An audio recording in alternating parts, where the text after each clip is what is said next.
And my mom passed away next to me. I'm not gonna label my mom on a tattoo, keep talking 24/7 about my mom, and be like, oh, I don't know why I'm depressed.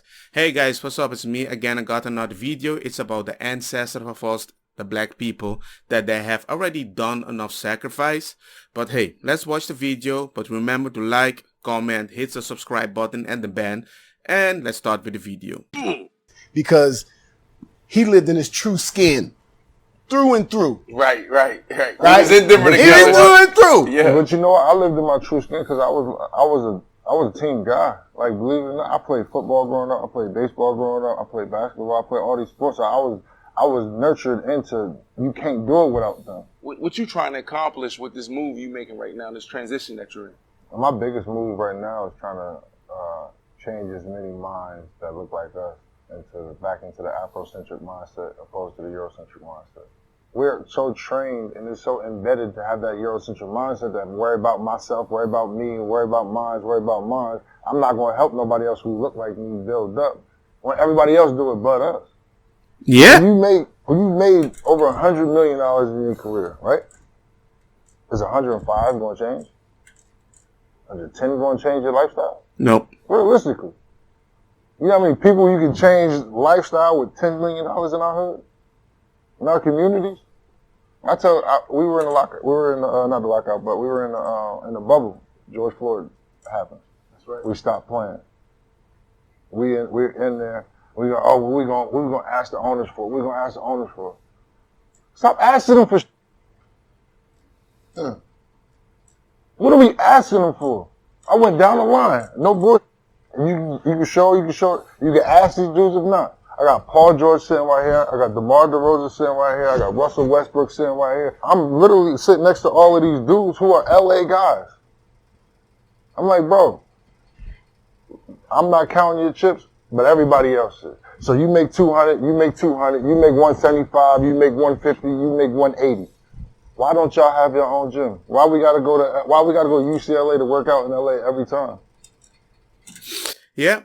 I mean, he's calling people out in this way that whenever black people, I'm not saying all, but most of them, when they make a certain amount of money, compared to other cultures, we don't really invest back.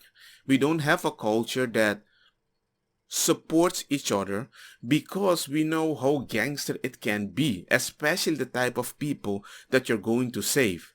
I mean, it's not that you can't help poor people or unfortunate people, but it's really hard to help people that are unfortunate, but they want to stay in that unfortunate mindset. You know, you got to change it. And when you say like, well, it's not fair, this is me, I'm like, okay, yeah, but this is my money. And then you're going to get the situation that most people don't even want to help their own people because they came from there, but they actually wanted to escape that lifestyle and make a change. So if you want to join them upstairs, you got to change too. But you're not going to help somebody that's not going to change. The only person you might do that is for your own baby, but not somebody's random baby that don't even want to take care of. You got your own, y'all all come from the exact same community. You want to inspire kids that look like you. Yeah. All it takes is 5 of them. 5. 250, 250, 250, 250, 250. What bank gonna turn us down? We about to build this whole shit out for our community. We're gonna build gyms, rec centers, start leagues and all that. Who's gonna stop us? We got the money. We don't have the mindset. Our mindset, we'd rather go throw $60,000 in the club, in the strip club. Go throw $60,000 than go feed 2,500 people in the hood. I've been calling this out way before. They don't be, when you open your mouth and this, oh, you're cool, you don't understand us, and the N-word gives me power. What do you mean the N-word gives me power? I only use the N-word when it's meant to be. I don't promote it. I don't promote it on a good day.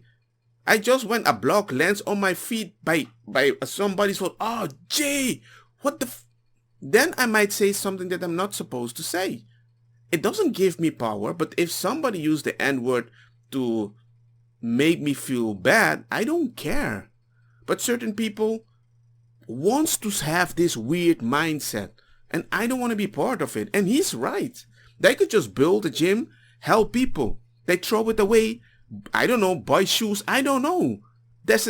I never understood a culture that didn't have any money, but you wasted so much on clothes and shoes, get into debt for things that are useless. But no, you want your moral points in your unique neighborhood, which doesn't benefit you as a person. But then you want to complain nobody is helping you in your neighborhood because you want to do the things the way you want to do. I'm not going to help people that's going to buy shoes just to get moral points. I want to help people that wants to grow and become a better person. But the moment you say that, oh, you think you're better than me. I don't want to waste money, man. Why should I give you my money? Think about it. I've done it. I can't sit here and be like, oh man, I'm a hypocrite. I've done this myself. I've thrown money in the club, literally, blindlessly, aimlessly drunk at a ball. And now I sit back like I'm a stupid ass. I could have fed my whole community 10 times over with the money I was just late on the bus. Yeah. Right. Because I'm so wrapped into me. I got that Eurocentric mindset. I need this designer jacket. I need these jeans. I need this book bag. I need to be looking like this because the vet's got this. I'm pushing this car. See? Why? Who am I impressing? I'm not even fulfilled with me. When did that click for you? It clicked for me probably the year after we won the chip.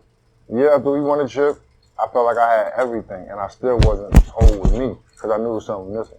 Yeah. And I couldn't, and for a long time I went through bad depression with it because I couldn't figure out what it was. It would surprise you. This is just my opinion, but the people that are the most happiest at certain point are usually the people that find a purpose to serve. You can be an entrepreneur all you want, but you're still egoist. You're just helping yourself. You're selfish. For me. But the moment you start serving people, some people just see it as a slave. But if done properly, serving a person with a purpose, it's good. Especially when you learn how to say no at the moment that you don't feel guilty because you have a higher purpose, right? You just need to balance it out. But the thing is, it's really hard for people with so much money to help a community that they see in a specific way because they come from that community and they know the consequences and what might happen if they help them, what might come out. Until they wake up though. It is possible, but there's a lot of gangster community for the white people, for the Hispanic people, for the Asian people. You don't have that for black people. And that bothers me. That's why I'm not in that neighborhood, because I can't relate in the way I want to grow. Like I've always had this mission because my parents instilled in me to help my community, help my people, help people around me, help people who look like me. It was always about the kids when I was growing up with my pops. It was always about the kids, and I always wanted to do something like that, but I couldn't. I was tired of putting my name on it and not being on the forefront of it. You know what I'm saying? Like I'm tired of being the person to talk about it and not being the person walking it. Because I can't tell you to help out with this and this and that if I'm not doing it. You know what I'm saying? And I felt I'm putting people, young brothers who look like me, in a worse situation. Yeah. They're looking up to you. They look up to me. So when they think, oh, this is cool, this is what they saying he did this and that, he did this, he threw soup on the coach or whatever, they think that is cool. Look at what we glorify. Strip club, getting high, setting people up, killing people. Like, look at what we glorify. And they put millions and millions of dollars into this. Yep. Record labels put billions of dollars into this and sell. And we still get raped off of entertainment. This is the why behind your movement right now? 100%.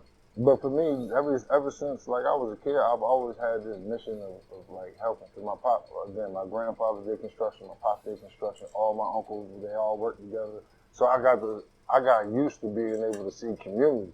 Like I grew up, people don't even know this about me. I'm not from the hood. That's a good quote that he says. I'm not even from the hood. He comes from this community. He has this mentality. But nobody knows that about him.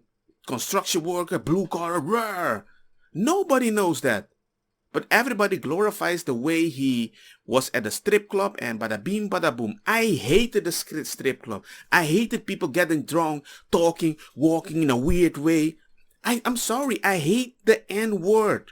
I hate the person that really represent the N-word. I hate the person that when a woman comes, hey, me, mama, I don't even know how to act gangster. So when people tell me like, hey, why don't you please speak gangster? I want to say because I'm not gangster. I was about to say something stupid. Ooh, let me control myself because that's a triggering thing for me. N-words. I don't want this type of people to be part of a society. Yeah, but the white people called us that. We're going to take it over to give us power. Yeah, and my mom passed away next to me. I'm not going to label my mom on a tattoo, keep talking 24/7 about my mom, and be like, oh, I don't know why I'm depressed. You can't mention your problem 24/7 only to be then, oh, I feel, I think you understand where I'm going with this.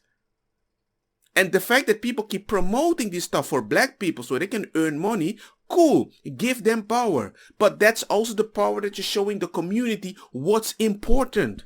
I don't want that. I don't want to be part of that. When I tell you from middle school to 8th grade, I went to school all the way 20 minutes away was the hood. So all my cousins, all my family, everybody else lived in the hood. So after school, every day, I used to go to the hood, play ball, football, all that. Come back, go to school the next day, we do the same stuff all over again. So my competitive edge already grew because I'm playing against motherfuckers who look like me and who really want to beat my so I got to prove myself to y'all. Might be fighting on the court. No, ain't no might. You definitely fighting. Then I got to go to the other side and go with the white boys who don't with me because I'm black, and I got to prove myself to y'all. That happened to me. I had to prove the black people and the white people. And I proved them both that I'm my own person. Everybody's definition of me when we do real stuff, they say, Meat is different. He's not like the others. And people feel offended, like, what? What do you mean? You're the good? No. Because whatever you throw at me, I would not consider you a hypocrite, a racist, or whatever. I consider it a challenge. Because my life started with a challenge when my mom passed away next to me. Couldn't even mention her though, because if I mention it, I'm a sad boy. I put a brave face, I put a big smile. Because if I can't be happy, I'm gonna pretend I'm happy until I believe it. Because if you believe my face that I'm happy, it motivates me to keep going forward. That's how I survived and I managed it. Gangster, no psychology to be like, oh, you're a sad boy. No, man, I'm a gangster boy. So I'm fighting literally every day. I'm getting caught. I'm getting all of this as a young boy. So I already know where it was at. And my pops and my grandfather always told me, man, like, you gonna learn, whatever. And I'm like, all right, cool, whatever. But now I'm into this mindset and thankfully I still got my pops around in my life. He like, all right, cool, you got it now. Like you see the vision of what I wanted for you from the get-go. But you see it now, that makes it all more sweet. So I feel good. No, I think this is a very good video. I don't want to make it too long, but I just wanted to get this point across. And yeah, just share it with you guys. I will put it in the description and let me know what you think. But for me, I know it's very important how you can help a community. I can't help a community at this level that this guy is doing. I can just help the people. There's like a lot of Africans here in Spain without their parents, without a father figure. And when they are kind of lost, I explain to them my story, how I survived. I tell them, learn English, stay consistent. If somebody says something wrong, don't worry about it. It will get better. And we all do our part. At least that I'm doing what I can with my influence. Let's just say that. But this is a very real thing. And I'm glad this guy is talking.